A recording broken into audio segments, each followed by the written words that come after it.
I'm gonna change your mind. Welcome to The Big Puzzle. In this podcast, we explore the subtle connections between science, religion, politics, economics, and history. One piece at a time, we unveil the big picture of this shared experience that we call life.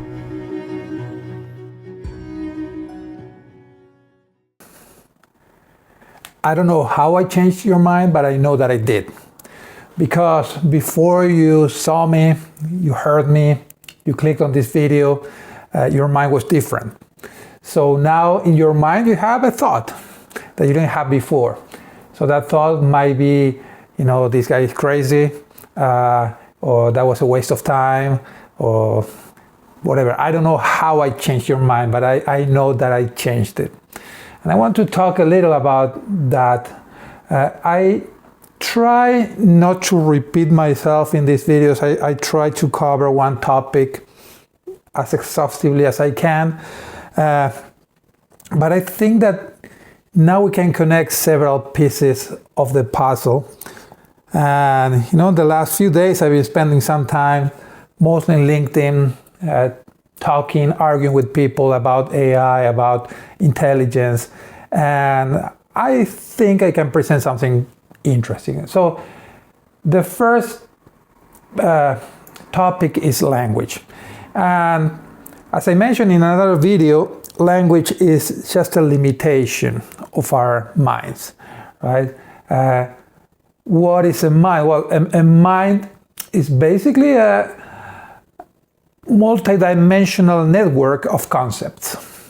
Where does it live? We don't know. We tend to associate it with our brain, and we will be talking about that later.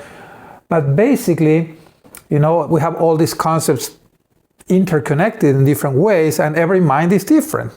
Right? That's why we think differently. There's no two minds that are exactly equal. But we can influence each other's mind. We can change each other's mind. And one of the most efficient ways that we have, even though it's very inefficient, is through language. When I want to change your mind, I will try to navigate my own mind, serializing it in a way that we call language, right? So one word at a time. And if we share the same language, then you would decode that in your own mind and will change your mind, right? And then you will do the same thing to me, and that's what we call a conversation. A conversation is effectively changing each other's mind. That doesn't mean that we're changing it in the way that we want, right? Obviously, when I did that intro, what I wanted was to create some curiosity. What is this guy going to be talking about? But maybe I failed. If I failed, you're not watching this. So the whole idea is that we try to influence each other's mind. Sometimes we might get the opposite effect of what we want, but effectively, if we're paying attention, our minds are changing. And the interesting thing is not the only way our minds change. Our minds are changing all the time, 24/7. Every stimulus that we get, it affects us. I just saw a car driving by. Okay, so I remember there was a car driving by. Well, that memory lasts, it has an importance. I don't know, but it's in my mind. It wasn't before. So all the time, our minds are being changed, right? So it's interesting that people associate language with the minds, and in particular with intelligence, right? That requires a mind, and we'll talk about that. But language is not necessarily a synonym of intelligence. And okay, let's go step by step. When our minds change, one way that we describe that is that we are learning, right? The process of learning is the process of our mind changing. If you're not changing, you're not learning. And to learn, you need intelligence.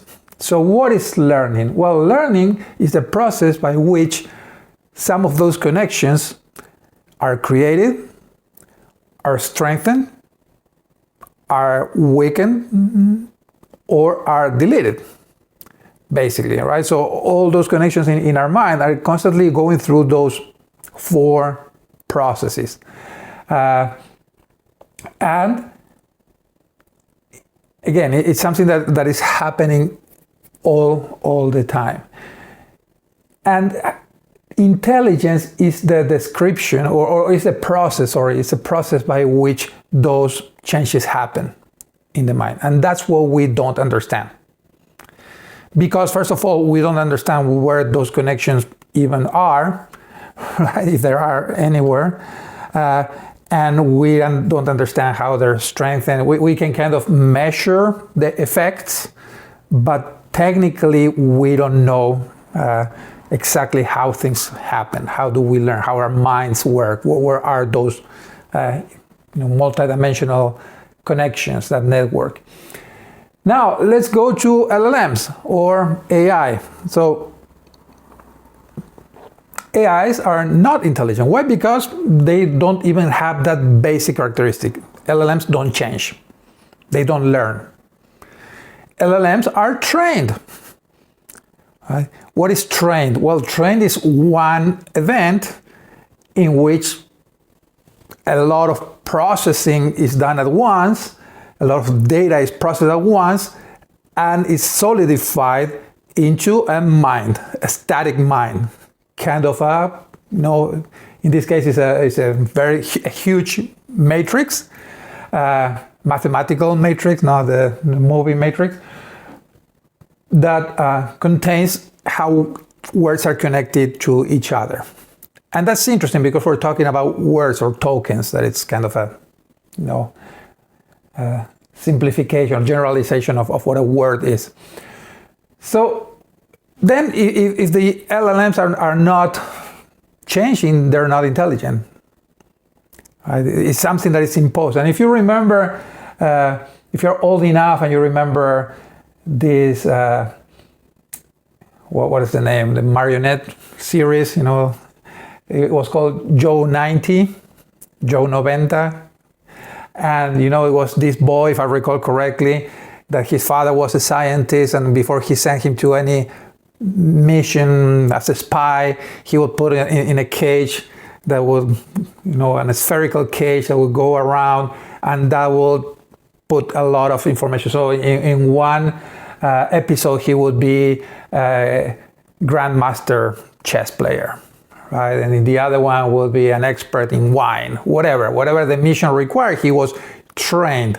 And you can also see that in the Matrix, I remember Neo says something like, I know Kung Fu, right? He was trained. He didn't learn it. He was just injected that.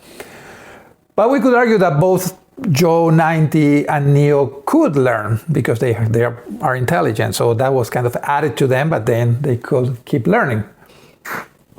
LLMs can't. And if you don't believe me, think about this. So when is the last time we're talking with ChatGPT, he told you, oh, you know what? The other day I was talking with this guy in Portugal, and he made a very interesting point.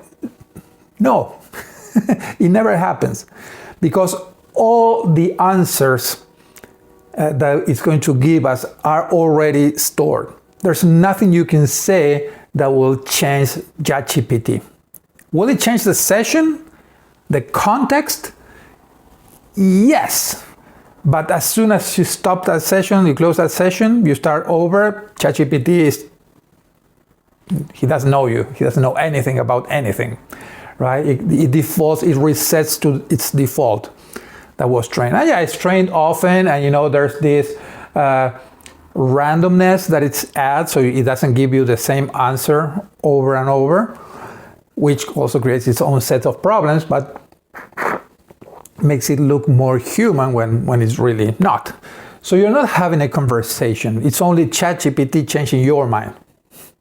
You're not changing, you're not influencing ChatGPT. So if you want to do that, do it, but understand it, right? So ChatGPT is not learning from you.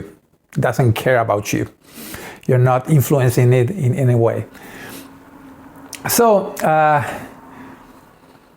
that leads, okay, let's go back to the idea of intelligence. Intelligence is related to the fluidity of our minds. Our minds are fluid, are never static. Like I said, it's always changing, always moving around. So interesting that even though they're changing all the time, we basically are the same person throughout all our lives.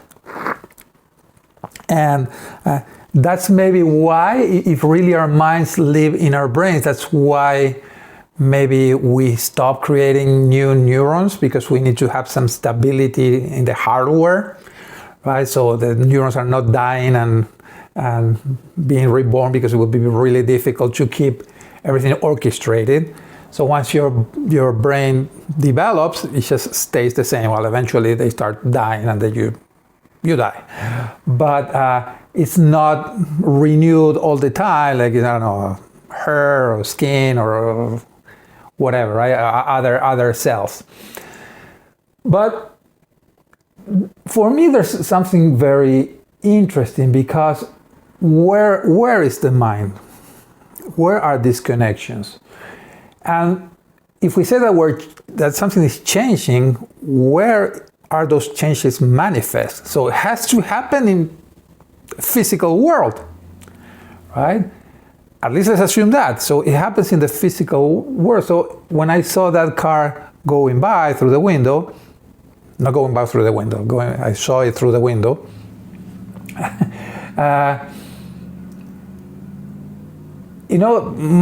Something happened, let's say, in my brain. What happened? Did some neurons disconnect and connect with another one? I don't know, and I don't know if anybody knows. Why don't we know? Well, because the brain is so complex. So to give some numbers, and I looked these numbers to make sure that I was not making things up, but our neurons, so we have 60 billion neurons in the cortex, where apparently the intelligence manifests. 69 billion on the cerebellum, so controlling all the other functions of the body. But one neuron is connected to many other neurons. So it's estimated that we have 100 trillion synapses. Synapses are connection between two neurons, right? How they send chemical, electrical signals to one another. 100 trillion. So let's say that the connection between two neurons, it's just to understand. So it's a bit, right, in computer, and 1 or 0. Let's assume that will be that equivalence. In that case, our brain would be equivalent of storing 12.5 terabytes of data. Right? So you see a terabyte external disk. Well, this would be 12.5 terabytes just in our head. If that equivalence would work, I don't think it does. But everything is living within a bone dome, and is protected with a lot of membranes. So you can't really even see what's going on. So again, you can see general sections of the brain that had more activity or not, and we're trying kind of infer from that what's going on, but we really don't know how those memories are stored. Right? Again, are physical changes? Does the neuron just move?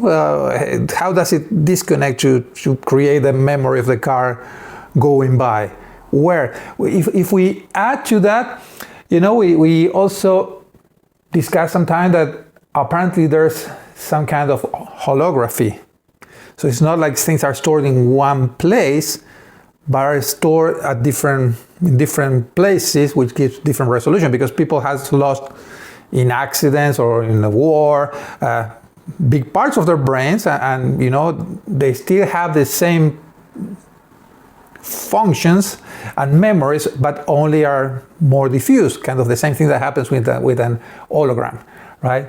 So that's so interesting. But also one thing that is incredible, if you ever try to copy data from one disk to another, let's say to an external disk, and you try to copy, 2 terabytes of data, it takes hours. And that is happening extremely fast. How do I remember immediately what happened with that car? Right? How is it stored basically with no delay? How is everything working there in the neurons so they connect and disconnect at that speed? It's incredible, right?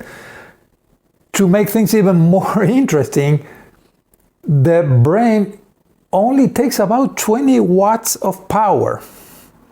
Think about the light bulb, right? The old incandescent light bulb, the 20 watt one was not very bright. So when you say, well, you're not very bright, you should say, thank you. Thank you. Yeah, that my brain, 20 watts.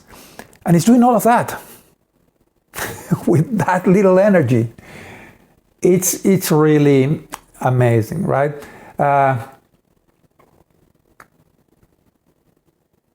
There's this worm that I think is the C. elegans. The C. elegans had, I think, was 302 neurons that they can identify, and those 302 neurons have, I think, about 7,000 synapses, right? So it's the simplest, brain that we can basically understand, or at least model. So I don't know, I haven't been following any developments, but in that field, but did any, and if you know the answer, please let me know. I am really interested in learning from somebody else about this. But is there any advances in knowing how do we store, the data? We know how computers work. That they store the data in using magnetic fields, switching magnetic fields, or switching electric fields, depending on the type of memory, or even optical, fields could be as well. So like a CD. But we don't know how those happen here. And the most interesting thing is that what is orchestrating all of that is the intelligence. What I'm trying to say with all of this is that LLMs had nothing to do with intelligence. They don't have any of those processes. They don't have fluidity. They're not learning. They don't know how to optimize. They don't, certainly they can't do it using 20 watts.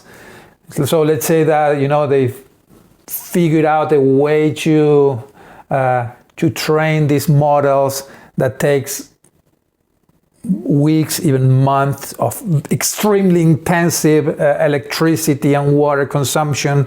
They actually ran out of data to train the models. So now they're creating models that will create fake data to train the other models, talking about AI inbreeding, right? So what could possibly go wrong?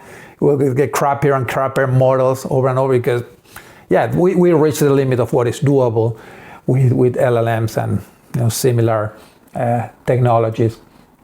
So AI is it's not intelligent.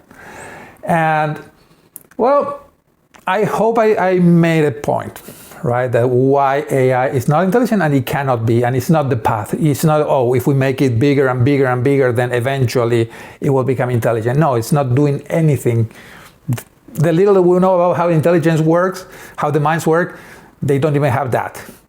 Right? So it's never there. And now just to close this, kind of as a speculation and talking about the simulation, I just wanted to mention something that I think it's interesting. many years ago, when we have the first desktop computers, and especially when we started connecting to the internet, I noticed something quite interesting. So what I noticed was that when my computer was connected to the internet, the light of the modem, the modulator, demodulator that communicated through, the phone line to the internet, would be blinking when it was sending or receiving information. And what I noticed was that blinking most of the time was synchronized with the disk and the processor LEDs. So I saw that they both work together. And I found it interesting. I said, okay, yeah, so it's accessing data, writing it here, sending it back and processing. Everything happening, in synchronized. So that's why those lights blinked in sync. But now, if I would take that to a next level, if we don't figure out where are our magnetic fields, where our mind is stored, what if our brains are actually modems? What if our intelligence, our mind, are not inside here, and this is just a device that we see it blinking and we see, synapses and things like that, but that's just how it's communicating to the real place where our minds are, right? And the intelligence is just the operating system. So I don't know, some food for thought about that. I don't know, I think it's interesting that where this physical world is just a simulation for us to go through experiences. Okay, so let me look at my notes to see if I'm forgetting anything. Oh, well, the last thing that I put there that I found also interesting is that the need to sleep, right? So apparently there's something about sleeping that is, again, connecting to the old computers. They still do it, but now it's not as evident as it was back in the day. So when your computer became slower, usually what you had to do is to defrag the disk, because the disk would be writing things, moving them around, and then you have empty spaces. So you had a process to optimize the disk and to move everything so everything was easily accessible without a lot of empty spots all over the place. And apparently when we sleep, that's what's happening with our minds. Right? That's why we usually dream about things that happen or are somehow connected to things that happen throughout the day, especially if it had a huge impact on our minds, something that we remember, or we were excited or afraid. Then during the night, you will have some dreams connected to that. So that's that operating system, the intelligence, reorganizing your mind, making sense of things, connecting, creating new connections, weakening the other connections. So apparently sleeping has to do with intelligence. So should artificial intelligence sleep as well? Is something that we should expect it to have? I don't know, but again, food for thought. Okay, this has been long enough. I hope you enjoyed it. I hope I changed your mind. Unfortunately, you haven't changed mine. But if you write in the comments, you will. So I'm looking forward to that. So see you in the next one. Bye.